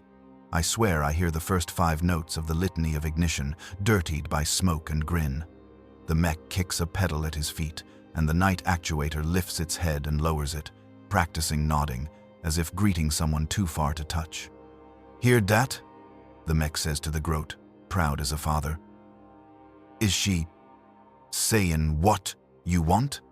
The groat asks, tilting his head, chasing the shape of the sound with his mouth. Nah, the mech says with absolute contentment. She's sayin' what she got. He thumps his chest, gentle as thunder. Same. I do not know how long we stand in that breath. The work continues in small ways. I am given plates to clean, bolts to oil, a lever to hold steady while the mech alters its pivot with the tenderness of a surgeon who knows cruelty and chooses not to use it. We make the room easier for her to breathe. That is the work. The grot runs errands without noise, disappointed by his own reverence. He wants to joke, to warble my prayers and sell them for chuckles at the door, but even his red wrist wrap looks subdued. Ritual has found him, and ritual insists on some stillness. At some point, the mech decides the engine wants to move. He tells it so, out loud, as if naming what it wants makes it easier for it to do. We're gonna walk you, he says to the block and the belts and the chained choir, and there is no trace of jest. We're gonna let you feel the ground. He has built legs for it, not legs like a thing that walks, not that elegance, but supports that can lift. Set, lift, set. A sort of lurching locomotion better suited to a siege tower than a saint. Each foot has a plate from an Imperial tank's underside bolted to it, as if the machine demanded to be shod in its enemies. The mech hands me a length of cable attached to a clamp large enough to close on my forearm. Hold, he says. When she lean, you pull. Not too much. You feel it. I take the cable. It hums under my hands, a vibration so fine I know it only because my teeth answer it, chiming in their sockets. The mech heaves on a chain. Something engages. The breath swells and resolves into a rhythm that has weight. The night actuator lifts. The pistons sigh. The engine tilts the way living things do when changing their minds. And then she moves. The first step is not a step, but a choice made physical, a future agreed to and then enacted. The weight transfers. The plate foot finds the floor. The chains trill in a dozen tunings. The vox casters crackle without language, exactly the way a human congregation does when real singing begins. Everyone remembering at once, and not the same thing. We inch. The mech laughs, joyous without malice, speaking to her between grunts, telling her stories about battles she did not see. "You should have been there," he says, like a lover boring a lover. "It were a good smash. You woulda liked it. Lots of noise for you." The grot hops from foot to foot, hands in the air as if to catch her if she falls. He looks at me and sees my mouth. He thinks I am praying because my lips move. I am not. I am mouthing the words of long-ago litanies because my body cannot be asked to carry this without some scaffolding made of syllables. Blessed be the hand, blessed be the will, blessed be the breath that carries the spark. The words hold just enough weight to keep me from floating up into fear. Halfway through the second lurch, the breath stutters. A belt slips. The choir coughs. The whole room listens. The mech freezes, attentive, not scared. He closes his eyes not to shut us out but to open farther in. He brings his ear close to a casing and nods with the intimacy of a thief who knows a lock because he has slept beside it. "Ah." He gestures without looking, 2 fingers crooked, and the grot passes him a wrench, exactly sized for a truth we cannot see. He tightens something I had not known could be tight. The breath steadies. The room exhales as one body, and forgets it did so. I feel a laugh rise in me. Not because anything is funny, but because the body recognizes it has just been forgiven for a sin it did not understand. The laugh stays a breath, trapped between my ribs. I keep my palms on the cable as if the cable were a railing over an abyss, and I had seen a light in the bottom worth falling toward if I did not hold very still. "Good," says the mech at last. "Good girl." He pats the casing, then pats it again, startled by the tenderness in his own hand, and pats it a third time to make a joke of it in case anyone saw. No one laughs. The grot is crying without voice, the kind of tears heat rips out of you when you have held it too long. He wipes his nose on his wrist wrap and smears red on his cheek and looks fierce and small and loyal. We finish the walk. It is not far a span of floor, a rotation, a learning. The engine settles into her chains with a shiver of links that has nothing to do with rust. The breath lightens, pleased. The mech grins sharp enough to bruise and then, to my surprise, bows an orc bow, which is mostly forward momentum arrested at the last second. He does not look toward me while he bows. It is not for me. It is also for me. We work a long while after, in the prosaic aftermath of awe, where devotion earns its keep. I clean the plates. I cleaned already, because now it matters more. The grot sands a strip of metal until it admits it can gleam. The mech checks pressures, temperatures, tensions, inventing units as he goes and staying faithful to them once spoken. He names a hiss. He scolds a rattle. He feeds the battery cage a trickle and is pleased when it purrs. The room's music never stops. It only changes key in the lull between tasks. I drift close enough to the choir of voxcasters to hear the undersound. It is not yet words. It is not words. The pattern is there, the long, the short, the holding of a breath just beyond comfort. I remember the litany of ignition, the litany of unction, the canticle for sealed doors. There are gaps in my memory where the orcs have laughed holes through, but the shapes remain. Do you hear hymns? I ask the mech, the way a man asks a physician if the ache he carries is common. He considers, not insulted, choosing his language to meet me halfway across our different altars. I hear her. He taps his ear. She gotta say, not words, closer. Like when you listen to a boy brag and you know he's hidden a good bit. You hear dat, not da brag. He shrugs. You gotta empa. I got a engine. If die both talk, good. If only one do, I pick da one what answers. He returns to his cables. The answer is a kindness with teeth. I stand very still and let it chew. The grot cannot keep his quiet any longer. He tugs my sleeve like a child who has seen a rare bird and must name it to prove it lived. She's real, he whispers, wide-eyed.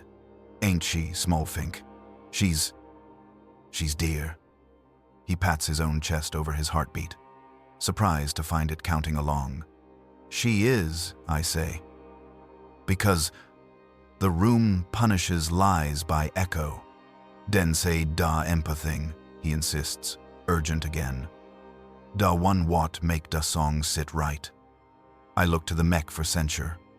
He is listening to a different part of the room and does not turn. The cable in my hands breathes. The metal breathes. My mouth, treacherous with longing, opens. The Emperor protects, I say.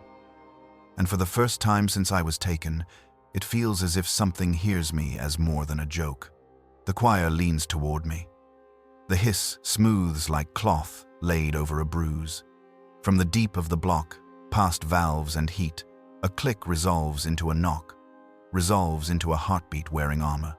I close my eyes and am a child again, kneeling on stone so hot it prints its small catechism on my knees. The camp, the teeth, the laughter, all thin until I can see through them the way one sees through a veil if the sun is behind it. I think, he listens. Then I think, she does. The second thought is cleaner. The spell breaks not with a crash, but with the knowing that all spells must be paid for. The mech snaps a chain out of habit. The engine, startled, coughs a note that hurts the joints. The grot jumps and laughs to prove it did not scare him, then wipes his eyes again and scowls at his own tenderness. The breath returns to ordinary miracle. We finish our work like men leaving a shrine backwards because to turn your back is rude.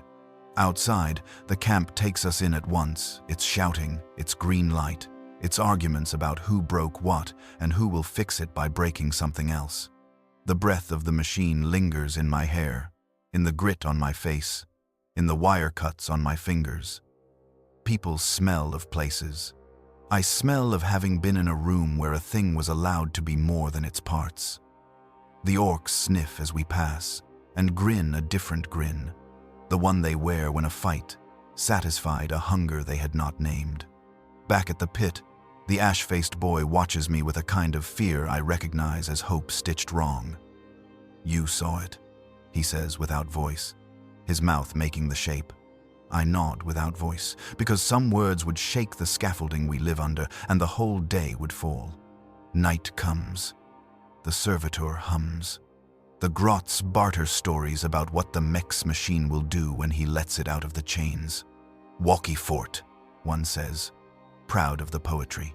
Singy kill, says another, and they both clap for the image. The grot with the red wrist wrap sits very close to me and says nothing, protective as a small dog with the memory of his first useful day. I begin the benediction of rest because the room has trained me to expect an answer. The first line is mine. The second line arrives carrying grit that is not entirely mine. The third line pauses because the laughter on the ridge rises and looks in. Somewhere, very far beneath us, a machine takes a breath that belongs to itself and lets it out twice as long, for pleasure, as if to say, it can.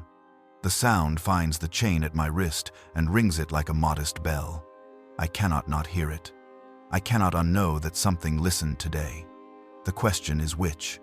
The Emperor protects.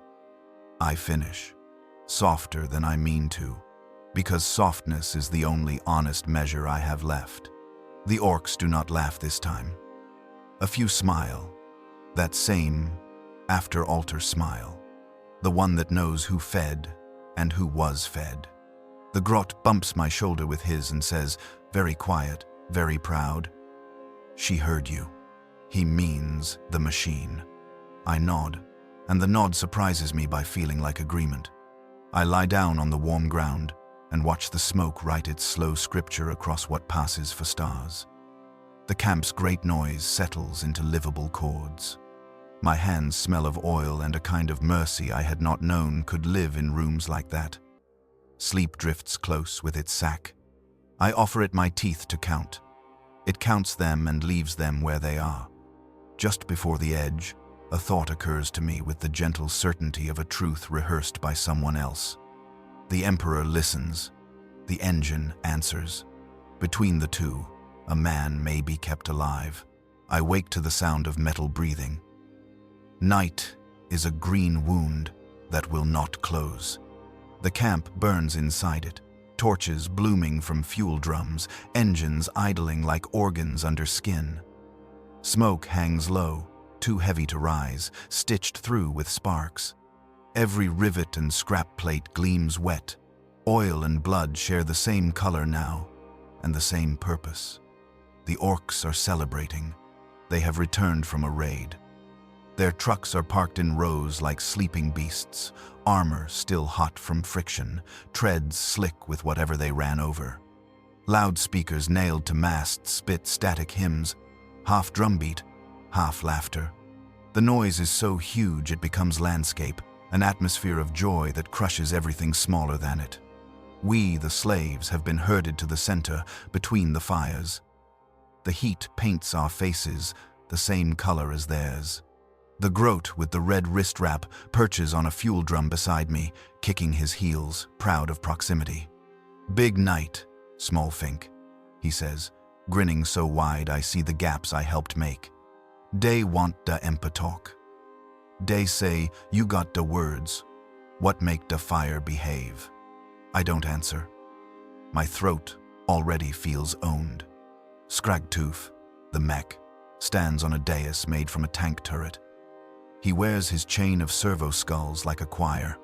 Behind him, the machine that dreams exhales through a dozen vents. Its breath lifts the banners, so they ripple as if applauding. He raises a jug of black fluid in both hands. "Oil for de god engines," he roars.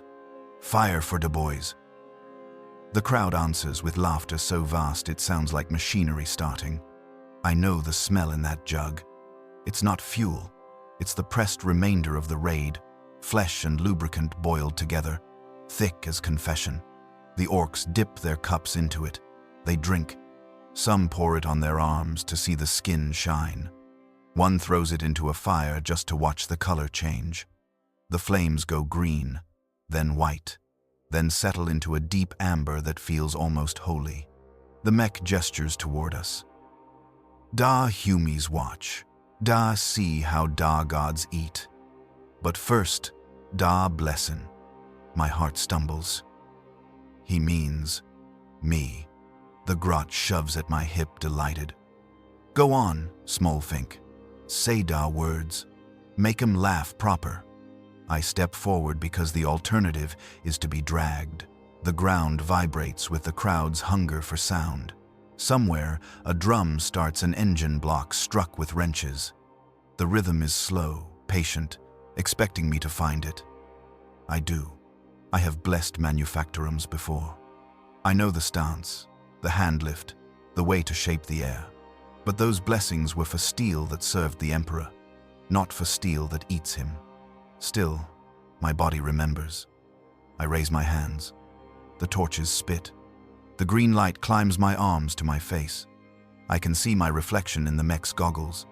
A priest made of exhaustion. I begin with the first words that come. "The Emperor protects." The Orks echo immediately, a roar of delight. "Da Empa protects." I stop. They don't. The echo multiplies, becomes chant. The drums quicken to match it. They are not mocking. They are participating. Their mouths shape the syllables as if chewing something sweet. The sound of his name inside their laughter is wrong in every possible way, and yet it fills the air with order. For a heartbeat, I hear harmony. "The Emperor protects." I try again, quieter, to see if the sound still belongs to me. The Grot jumps down beside me, shouting the words like a herald. "Da Empa protects da boys, protects da thief." protects the fight. The camp erupts. Oil flies. The sky rains sparks. And suddenly it's not a prayer anymore, it's a cheer. Scragtooth laughs loudest. He grabs a bucket of the black fluid, thrusts it toward me. Bless this, Humie. Make it strong. My hands lift on their own. The heat licks my palms. The smell is unbearable, the sweetness of cooked faith. I whisper the litany of purity, or something like it. The words melt halfway through. The liquid ripples, the flames answer, higher, brighter. The orcs howl approval. Scragtooth slaps my back hard enough to jolt my lungs. See, he's a mech now. Got to touch. They drag out the carcasses, then what's left of the raid's spoils. Humans, grots, a creature I cannot name. They pile them before the machine that dreams. The mech pours the anointed oil over the heap. "Da God eats," he says. The crowd kneels. The machine inhales. The breath becomes a roar. A new note I have not heard before. Low, content, terrible. Flames take the pile in a rush that sucks the air from our mouths. Heat washes over me. Skin tightens. The slaves beside me begin to sob, but quietly, because awe is stronger than grief. Their tears steam before they can fall. The grot clings to my sleeve. "Say it," he whispers, awestruck. "Say, Da Empa protects Agin." I want to tell him no. I want to tell him there are words too sacred for this. But the machine's roar shakes the ground, and the crowd's laughter folds around it until the sound becomes almost choral. The prayer escapes me before I can stop it. "The Emperor protects," I murmur, and the wind carries it into the blaze. Something inside the fire answers. Not words, just a pulse, 3 long, 1 short, the same pattern the engine breathed in the mech's hut. The flames lean toward me like a listener. The laughter stops for half a second, like silence taking a breath. Then the orcs cheer again, louder, calling the machine's name and mine together. "Smolfink mech, Smolfink mech." I drop to my knees. My vision swims green. The heat bends everything. The orcs' shapes, the sky, even the memory of light. I feel my lips moving, shaping phrases that no longer have translation. I think of Bractum the Four, of incense and sanctioned hymns, and I realize this feels the same. I am home, in a way that terrifies me. The feast grows wild. Oil splashes. Fires multiply. The machine moans through its vents, learning joy. Slaves are made to dance. The grot dances beside me, imitating my gestures, his small hands raised in parody of prayer. The other humans watch with hollow eyes. One, an old woman who still draws the Aquila in soot, begins to whisper along with me, not to mock, but to join. Her voice breaks halfway through the word protects. The orcs roar in approval. She laughs then, a single bright laugh, and for an instant we are all one congregation. Scragtooth raises his arms. "Da feast done, da God full, da Humie's blessed." He splashes the remaining oil across the ground. The fires leap sideways, find new things to burn. The smell is unbearable. "You see, Smolfink, work, make you strong. Pray, make you fire." The laughter returns bigger, freer, unstoppable. It rolls through the camp like tide, knocking thought from everything in its path. I feel it enter me through the ears, the lungs, the heart. It is inside now, echoing. I try to whisper. "The Emperor protects" again, but the words come out wrong. "Da Empa protects." The crowd hears and cheers. The correction doesn't matter anymore. When the fires burn low, the orcs sleep where they fall, bellies slick with black shine. The slaves drift back to the pit in silence. The woman with the soot, Aquila, walks beside me. Her face glows in places where the light has bitten too deep. She says nothing. None of us do. Speech would only wake the echoes. In the pit, the air still tastes of oil.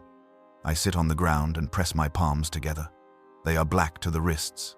The skin itches where the heat kissed it. but I cannot bring myself to clean them. The grot curls up nearby, humming the prayer under his breath like a lullaby. Da Empa protects. Da Empa protects.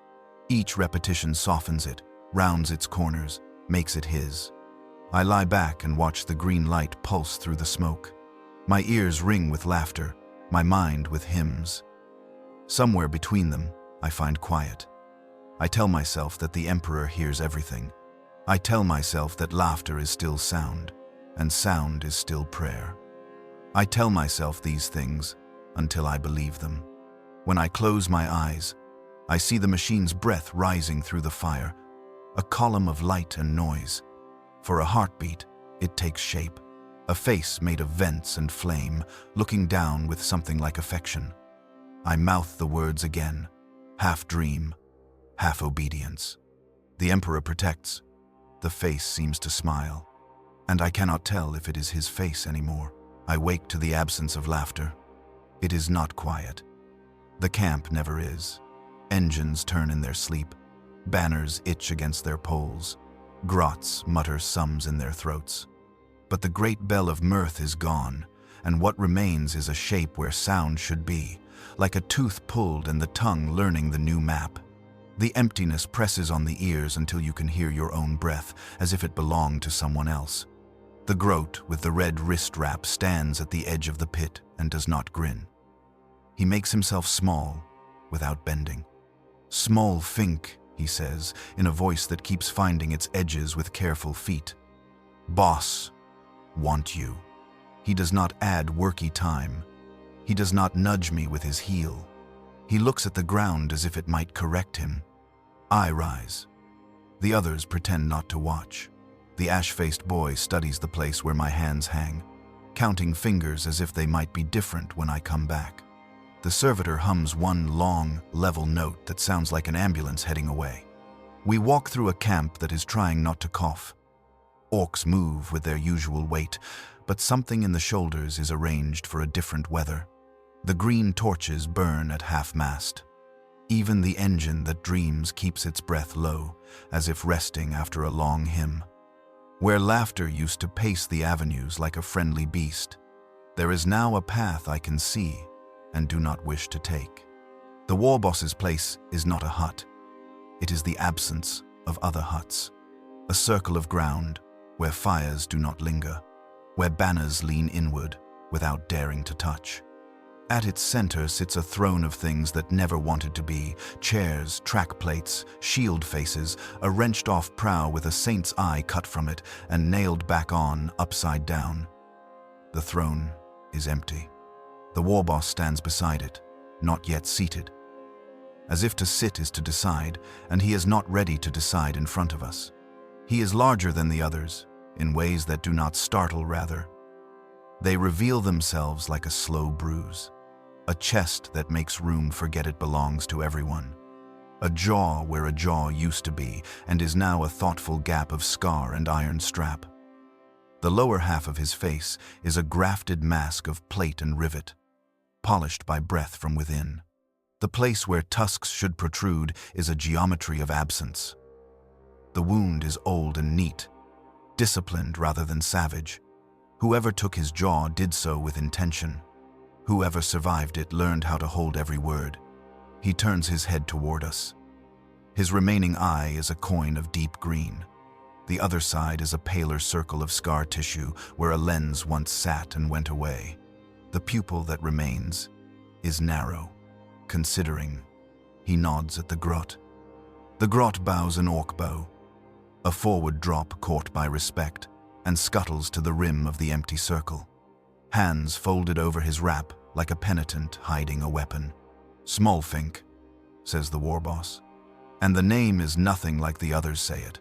There is no punchline in it. He shapes it with the top half of his mouth and the column of his throat. The sound is blunt and exact. He taps his chest with 2 fingers the size of spanners and then points at the ground between us. "Here," the gesture says. "Now, words are expensive today. We will use what is cheaper." I step into the circle. The air changes. It is not colder, but it listens.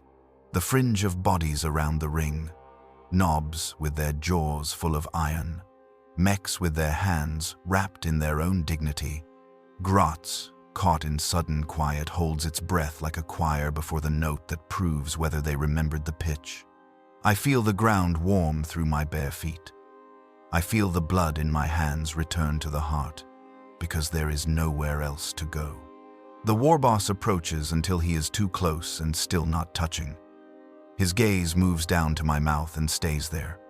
He does not look at my eyes. He is waiting for something to come out of me. I do not know what. The Emperor protects, I say, because praying is safer than not, because praying maps the inside of the head when the outside loses its borders, because he has given me no words, and this is a word that makes rooms. He listens to the shape and not the meaning. His head tilts the way a bird considers a clock. The good eye narrows. The scar eye seems to remember.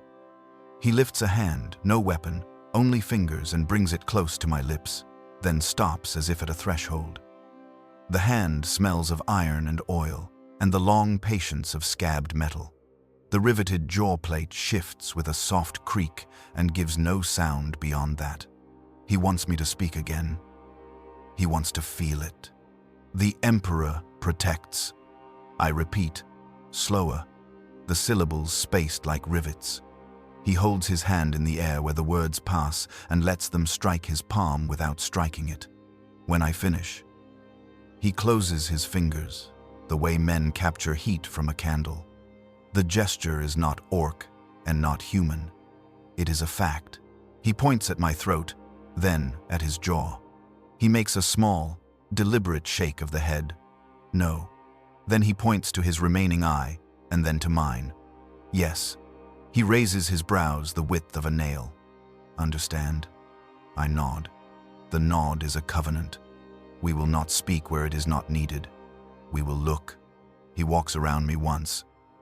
The circle is slow, like a planet adjusting its orbit. He looks at my hands for a long time. The little cuts that never close in a place where everything wants to get inside you. The black threaded under the nails like runes from work that writes in dirt. He turns his head toward the ring of onlookers and tips 2 fingers back and forth, a scale of approval. They ease. A little. He has told them I am not a mistake. He gestures one broad sweep toward the avenue, then a chop toward the ground. It is not a command. It is a story. Here, there is noise.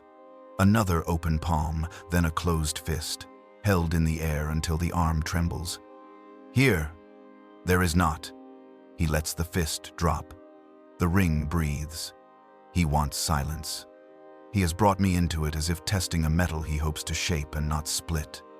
I glance at the grot. He is pale under the grime, eyes huge, his mouth biting the heel of his hand to keep from filling the circle with his own love of sound. When I meet his gaze, he shakes his head very small and then nods very small, as if to remind me of everything at once. The warboss takes his throne not as a right but as a task. He lowers himself with a careful control that seems at odds with the size of him. The riveted jaw catches, grates, settles. He holds himself very straight, hands on knees, and does not move when a fly lands on the scar and maps the absence like a cartographer whose paper will burn. The fly takes off again because there is no story to drink. He points to me, then to the ground at his feet. I step closer. He does not flinch.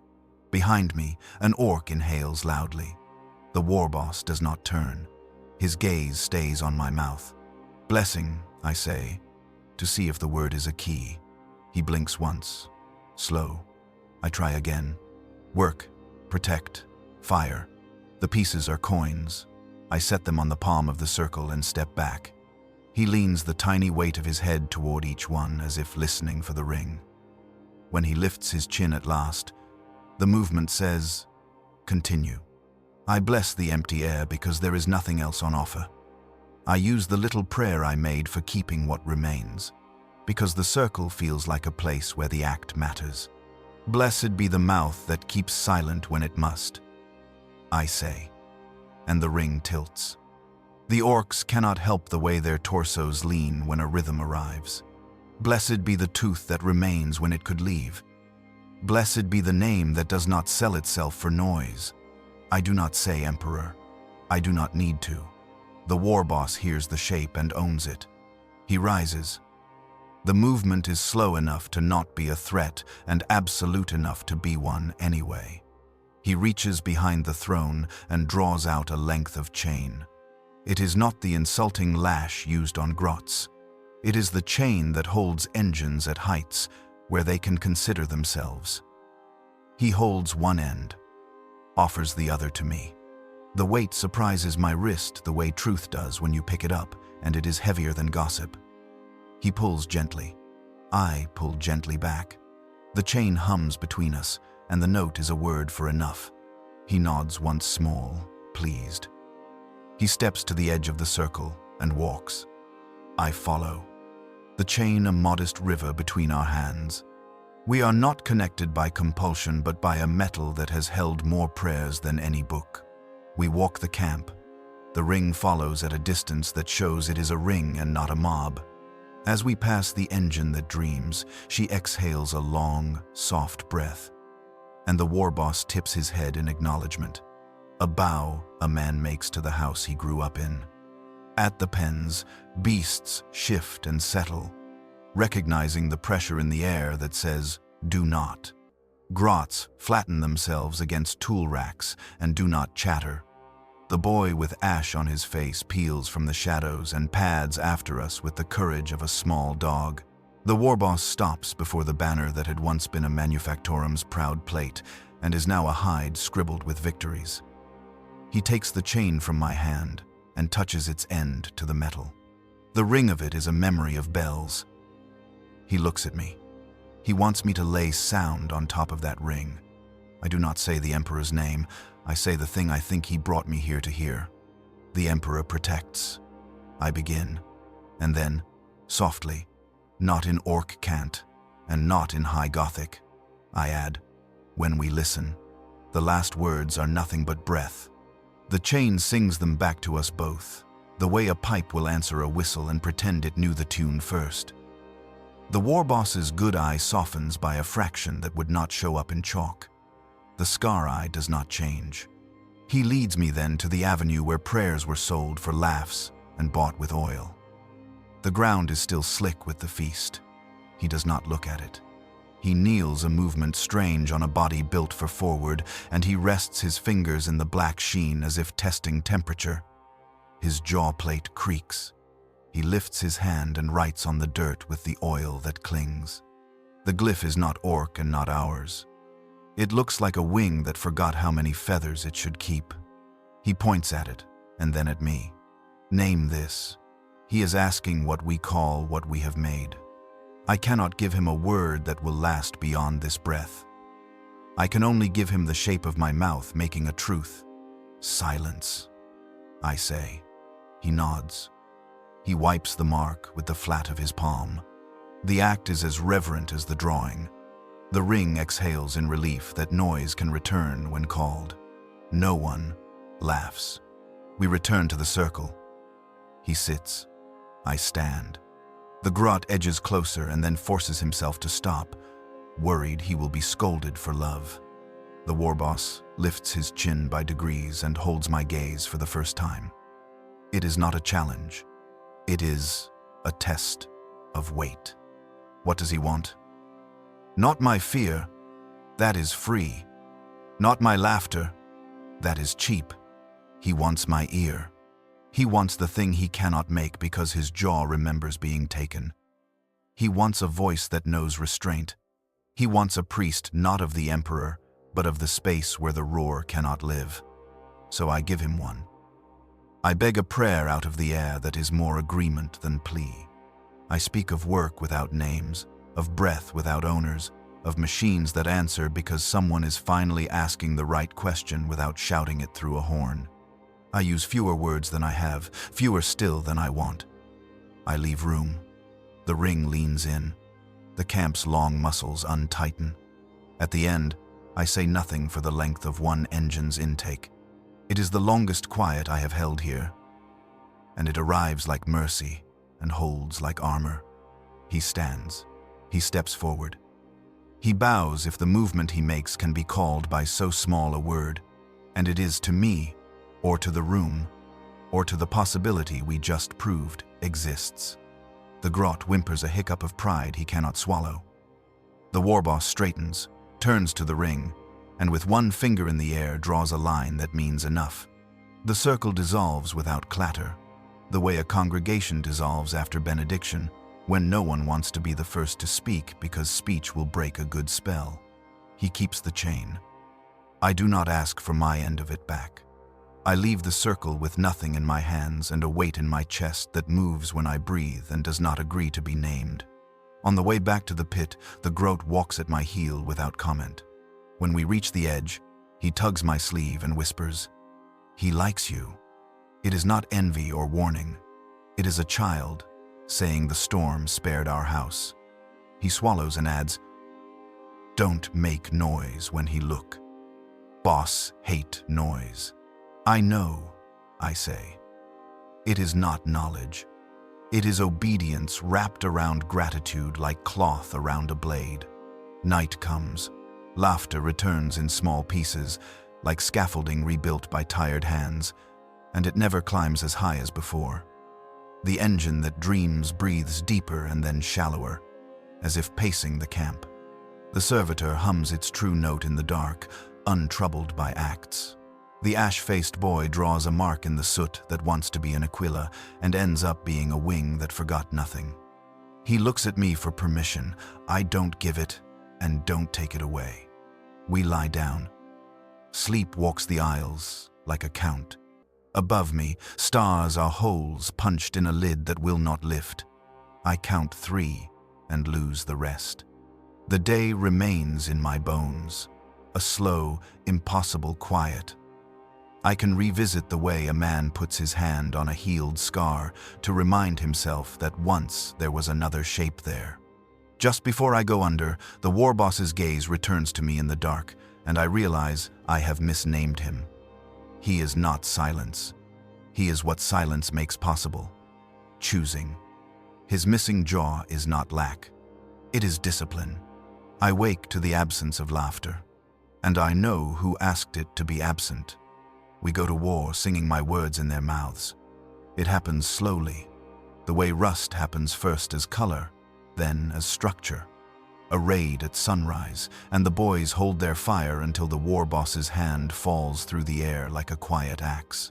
A fight in the avenue, and 2 knobs stop mid-swing because the Groat with the red wrap whispers, "Listen," and they do.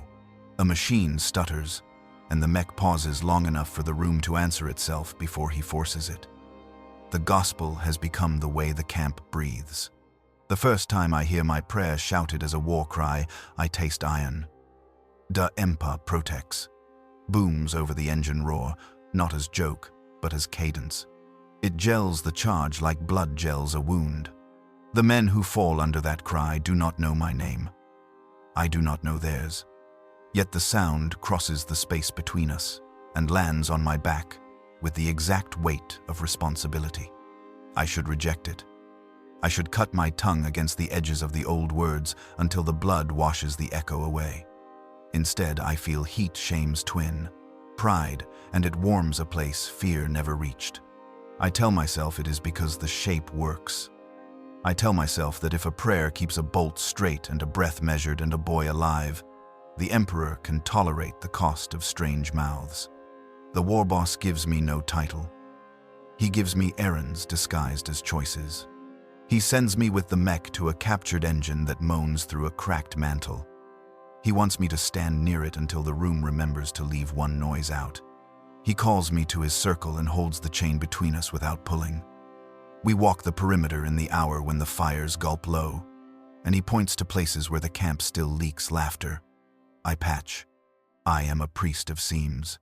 One night, he draws in oil the mark he made before a wing that forgot how many feathers to keep, and this time, he does not wipe it away. He points to it, and then to the engine that dreams. "Name it," his finger says without moving. I do not give him a name. I give him a sentence. She hears you. His good eye lowers like a blessing. The scar remembers nothing. Word comes from the scouts. A convoy approaches, choked with things we can't eat. Pilgrims fleeing a broken shrine, their carts stacked with saints' hands, carved from angels that never were. The orcs want to hear the sound those hands make when they break. I forget to be sick because the war boss looks at me and the camp holds its breath to see what shape I make around this. Hold, I say, and the hold travels. No one laughs. We ride out. The night is all hinge. The trucks breathe, insulted by the quiet they keep and proud of keeping it. The grot sits pressed against my hip, shaking with a courage that has learned its limits. The boy's eyes are wide with a steadiness that is new. We meet the convoy at a place where the road forgets itself. Old men grip rattling icon poles. Women sing the kind of hymn that grew tired of meaning and now walks by itself like a serviceable corpse. Children sleep because children do until a sound teaches them their job. We block the way. The orcs make their shoulders into walls. The pilgrim's song falters. Someone says mercy in a tone that measures how many times mercy didn't. The war boss steps forward. He does not mount his throne of scrap. He is taller without it. He looks to me. He cannot speak. He does not need to. I step into the space his jaw cannot fill. There are 100 things I could say that would all mean we take what we want. I do not say them. I ask for 1 cart, then 2, then none. The orcs look hungry. The grot claws my sleeve in panic that I have forgotten our hunger. I point to the engine parts, not the saints. I say, work first. I say, breath first. I do not say, the emperor protects. The old woman in the lead says it for me, brittle, brave.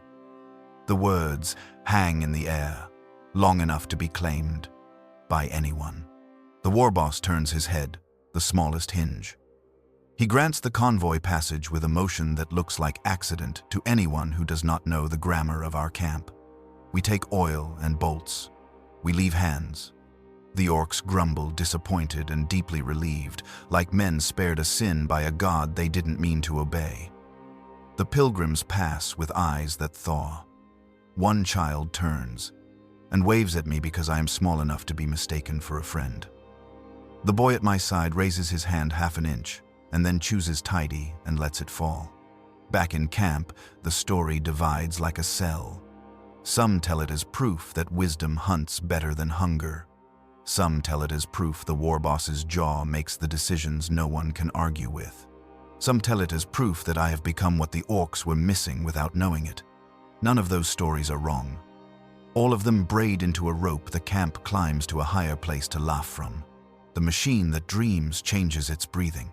The cadence lengthens, 3 longs and a short, then 4, then 1 and a held. I hear words in it now even when I pretend otherwise. They are not the emperor's words. They are words for again and more and enough. They are words for listen. Once, when I am cleaning a plate near her heart and my rag moves in a patient circle, the voxcasters cough up a ghost of the manufactorum's ignition hymn. The syllables die on the grate, ashamed of their accent, and I cannot forgive them because I envy them their return. That night in the pit I speak the old prayer as if carving through slag to see if a vein still runs beneath. The emperor protects. The orcs at the rim do not echo. The grot says it under his breath with the reverence of a boy telling himself the house won't burn. The boy says nothing and watches my mouth write the shapes. The old woman draws a wing that remembers everything and turns it into a full aquila with fewer feathers. I dream of Bractum the Four made of green light. Every piston is a laugh. Every laugh a counting of teeth. The foreman's censer swings and spills oil that smells like the raid. The engine breathes, and the breath sifts the ash of belief from the air. I wake in the core of the camp's warmth with the certainty that something has listened, and the dread that it was not the emperor. The end does not come as punishment. It comes as a request. The war boss summons me without noise. We stand in his circle like men on a cliff that used to be a field. He holds the chain in one hand and a dripping brush in the other. On the ground, he paints the wing again. He points at my mouth. Name this. His gaze is clean as iron, polished with patience. He will use whatever I give him. I kneel. The camp breathes, and I feel the engine under it accepting the weight. The brush smells of oil and a kind of sweetness I must not name. I say the only thing I can say that is true. It is the place where sound goes to kneel. He considers. He nods once. He paints a second stroke across the wing that makes the mark look less like a bird and more like a chain link, opened and bent into a new use. He points at the engine, then at the camp, then at me. He has asked whether I will carry this into all our mouths. Yes, I say. It is not courage, it is tidy. That night we raid again. The gospel is a harness, and it holds. Wait, I say, and rifles wait. Now, he says, and the world moves. Enough. We breathe together, and the noise shuts like a door. My prayer rides the charge's crest and does not break. Da Empa protects. They roar, and the wall learns the word whole in a new tense. When we return, the feast does not ask me to bless it. It assumes I will. I lift my hands. I speak the old words with all the new grammar I cannot avoid. The flames answer not with voice, but with order. Faces tilt. Laughter stacks. The machine's breath comes through the vents like wind through a throat that has decided to sing. And still, a thin voice remains in me, the one that belongs to the boy I was on a hot floor in a lawfully noisy hall. It says, stop. It says, this is not yours to give. It says the emperor is not amused. It says the emperor does not laugh. But the camp's need is louder than that voice. The war boss's eye is steadier. The chain in his hand hums for exactly the length of a forgiveness. I open my mouth, and the voice inside learns obedience to the larger mouth we have made.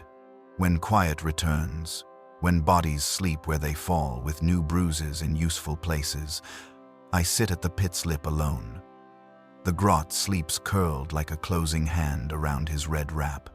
The boy lies flat, eyes open, learning the new stars by their heat.